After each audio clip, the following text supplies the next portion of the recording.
Merci madame, mesdames et messieurs, merci de donner l'occasion de nous exprimer sur la situation politique et conflictuelle menaçant la paix et la sécurité en République gabonaise depuis les dernières élections présidentielles. Votre présence ici dans cette salle prouve combien vous êtes attachés aux valeurs de paix, de sécurité, de démocratie partout dans le monde, en Afrique et au Gabon en particulier. En vous réitérant les remerciements du peuple gabonais, je voudrais préciser que notre échange de tout à l'heure va porter sur 3 points. Le premier point, c'est donner rapidement les 2 principales divergences qui ont été à l'origine du divorce,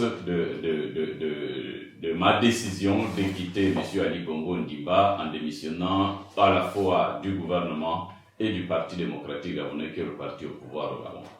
Et le deuxième point sur lequel nous allons échanger, sera d'indiquer quelle est aujourd'hui la demande exprimée par le peuple gabonais en direction de la communauté internationale pour que la communauté internationale puisse exercer sa responsabilité de protéger un peuple en danger, danger de vie, étant entendu que la vie est le principal droit fondamental de la personne humaine, mais également ils sont en danger par rapport à leur droit de choisir et de révoquer librement ses dirigeants. Et le troisième point, suite à ma démission et du gouvernement du Parti démocratique gabonais, nous allons échanger sur mon nouveau cadre d'expression et d'action, un cadre qui me permettra de mieux défendre le peuple gabonais à travers une organisation non gouvernementale que je fondais et qui est dénommée Union pour la Nation, l'Intégrité, le Travail et l'Égalité, en abrégé UNITÉ, ONG de défense des valeurs démocratiques. Les 4 valeurs démocratiques que sont la démocratie, l'état de droit, les droits de l'homme et la bonne gouvernance.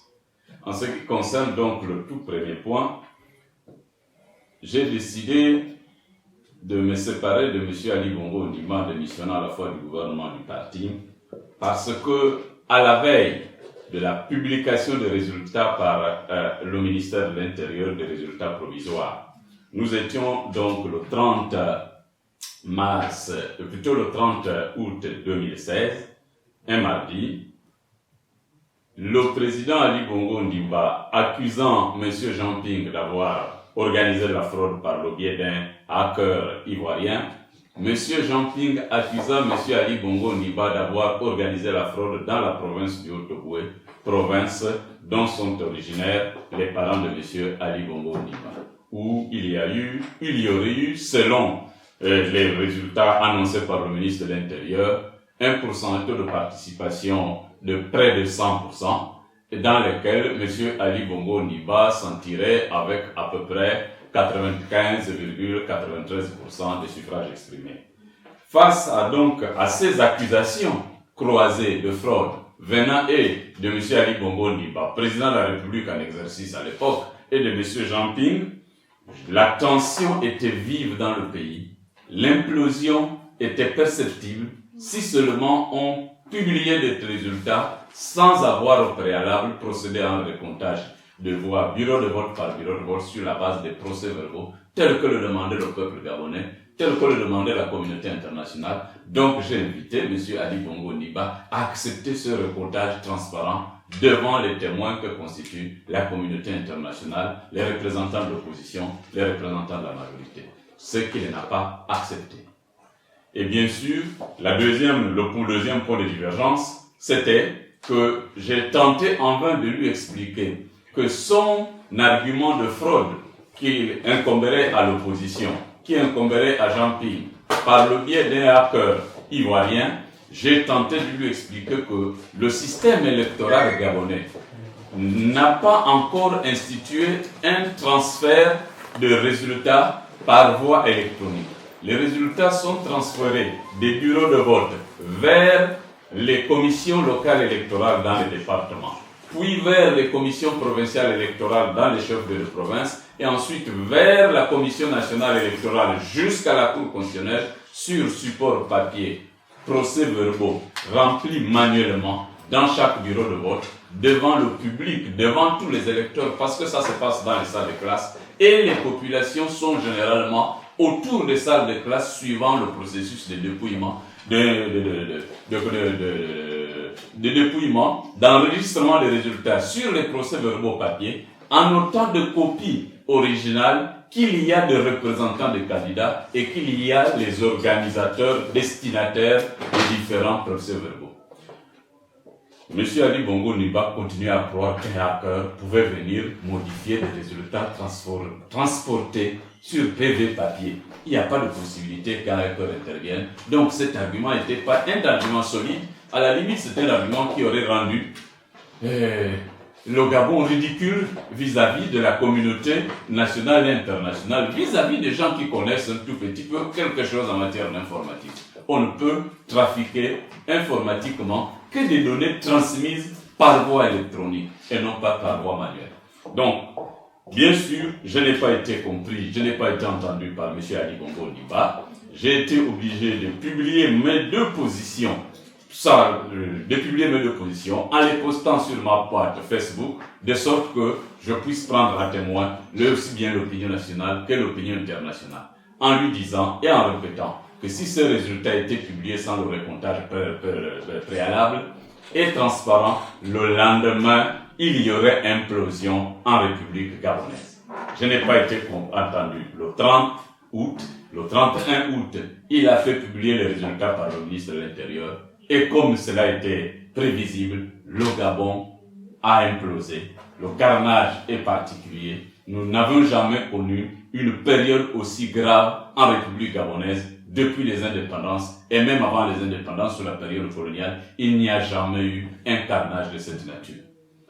Des bâtiments publics dont l'Assemblée nationale ont été attaqués, des maisons de presse et des médias ont été attaqués, et bien sûr, des biens des particuliers, opérateurs économiques ou personnes privées ont été attaqués, et plus grave, plusieurs personnes ont été tuées, assassinées froidement, sans qu'il n'ait des armes, manifestant simplement pour réclamer la reconnaissance de la volonté populaire, la nécessité de recompter les voix publiquement. Il y a eu un carnage aujourd'hui qui se poursuit en République gabonaise, qui se poursuit par des enlèvements, qui se poursuit par des séquestrations, qui se poursuit par des prises d'otages, qui se poursuit par des assassinats de jour comme de nuit des leaders syndicaux, des leaders politiques, des hauts gradés retraités qui étaient dans les corps de sécurité et de défense nationale. Les généraux, les anciens généraux à la retraite sont arrêtés, les anciens colonels sont arrêtés, et y compris des militaires en exercice. L'un des militaires en exercice qui venait d'être assassiné il y a 3 jours dans son domicile, c'est un commandant de marine nationale, M. Agaya, assassiné dans son domicile. Un homme d'affaires franco-gabonais, M. Robert Sonnet, lui également, le même jour que le commandant de marine nationale, a été lui aussi assassiné dans son domicile. Et comme par hasard, tous sont du même groupe ethnique que M. Jean Ping, le candidat de l'opposition. Cette situation de terreur généralisée, avec un régime qui est devenu un régime tortionnaire, a fait en sorte que je pressentais que le chaos risquerait de s'installer si on s'entêtait à rendre public des résultats sans un recomptage préalable qui soit transparent, qui puisse être crédibilisé par la présence des observateurs internationaux et des représentants de l'opposition et de la majorité. Voilà les 2 principaux points de divergence qu'il y a eu entre M.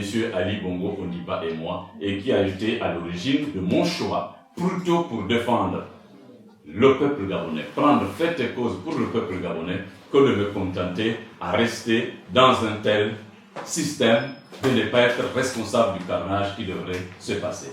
Et comme il a bien sûr commencé par l'épreuve de force, il a poursuivi son épreuve de force jusqu'à obtenir que la Cour constitutionnelle puisse proclamer les résultats dans le sens qu'il souhaitait, en mettant la garde présidentielle autour et à l'intérieur de la Cour constitutionnelle pour absolument intimider les membres de la Cour constitutionnelle et obtenir ce qu'ils attendaient.